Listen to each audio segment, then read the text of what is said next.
Hello ನಮಸ್ತೆ ಎಲ್ಲರಿಗೂ welcome to my channel MoonRice. ನಾನಿವತ್ತು ನಮ್ಮ ತೋಟದಲ್ಲಿದ್ದೀನಿ. ಬನ್ನಿ ಫಸ್ಟ್ ನಿಮಗೆ ನಮ್ಮ ತೋಟದ ಹತ್ರದಿಂದ ಇಲ್ಲಿನ ವ್ಯೂ ಹೇಗೆ ಕಾಣುತ್ತೆ ಅಂತ ತೋರಿಸ್ತೀನಿ.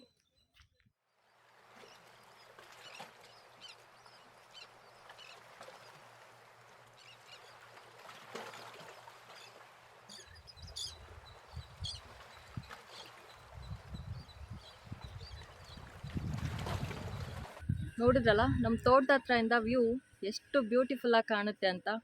ತುಂಬಾ ಸುಂದರವಾಗಿದೆ ಇಲ್ಲಿ. ನಮ್ಗೆ ಇಲ್ಲಿ ತೋಟದ ಹತ್ರ ಬಂದರೆ ಮನೆಗೆ ಹೋಗೋದಕ್ಕೆ ಇಷ್ಟ ಆಗೋದಿಲ್ಲ, ಅಷ್ಟು ಬ್ಯೂಟಿಫುಲ್ ಆಗಿರುತ್ತೆ. ನಮ್ಮ ತೋಟದಲ್ಲಿ ಇವತ್ತು ಚೆಂಡು ಹೂವಿನ ಗಿಡ ನೆಡ್ತಾ ಇದ್ದಾರೆ. ಬನ್ನಿ ನಾವು ಜಾಯ್ನ್ ಆಗೋಣ, ನಾವು ಸಹ ಗಿಡ ನೆಡೋಣ.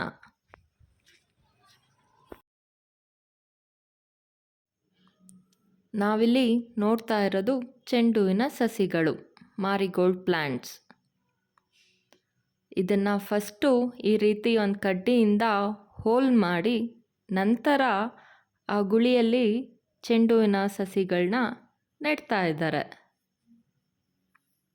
ಮಕ್ಕಳು ಸಹ ಗಿಡ ನೆಡ್ತಾ ಇದ್ದಾರೆ. ಅವರು ಮಣ್ಣಲ್ಲಿ ಆಟ ಆಡೋದಕ್ಕೋಸ್ಕರ ಗಿಡ ನೆಡ್ತಾ ಇದ್ದಾರೆ. ಮಕ್ಕಳಂದ್ರೇ ಹಾಗೆ ಅಲ್ವಾ, ನೀರಲ್ಲಿ ಮಣ್ಣಲ್ಲಿ ಆಟ ಆಡೋದಂದರೆ ಅವ್ರಿಗೆ ತುಂಬಾ ಇಷ್ಟ. ನನಗೂ ಸಹ ತುಂಬಾ ಇಷ್ಟ. ಆಟ ಆಡೋದಲ್ಲ, ಪ್ಲ್ಯಾಂಟಿಂಗ್ ಗಾರ್ಡನಿಂಗ್ ಅಂದರೆ ನನಗೆ ತುಂಬಾ ಇಷ್ಟ. ನಾವು ಗಿಡ ನೆಡೋದಕ್ಕೆ ಸ್ಟಾರ್ಟ್ ಮಾಡಿದಾಗ ಸ್ವಲ್ಪ ಲೈಟಾಗಿ ಬಿಸಿಲಿತ್ತು, ಆದರೆ ಎಂಡ್ ಆಗೋ ಅಷ್ಟರಲ್ಲಿ ಫುಲ್ಲು ಮೋಡ ಕವಿದ ವಾತಾವರಣ ಸೃಷ್ಟಿಯಾಯಿತು, ಜೊತೆಗೆ ಮಳೆನೂ ಸ್ಟಾರ್ಟ್ ಆಯಿತು. ಸೊ ಇಲ್ಲಿಗೆ ನಾನು ವಿಡಿಯೋ ಎಂಡ್ ಮಾಡ್ತೀನಿ. ನಿಮಗೆಲ್ಲ ಇಷ್ಟ ಆಗಿದರೆ ಈಗಲೇ ಲೈಕ್ ಮಾಡಿ, ಶೇರ್ ಮಾಡಿ, ಕಾಮೆಂಟ್ ಮಾಡಿ, ಹಾಗೆ ನನ್ನ ಚಾನಲ್ನ ಸಬ್ಸ್ಕ್ರೈಬ್ ಮಾಡ್ಕೊಳ್ಳಿ. ಥ್ಯಾಂಕ್ ಯು, ಧನ್ಯವಾದಗಳು.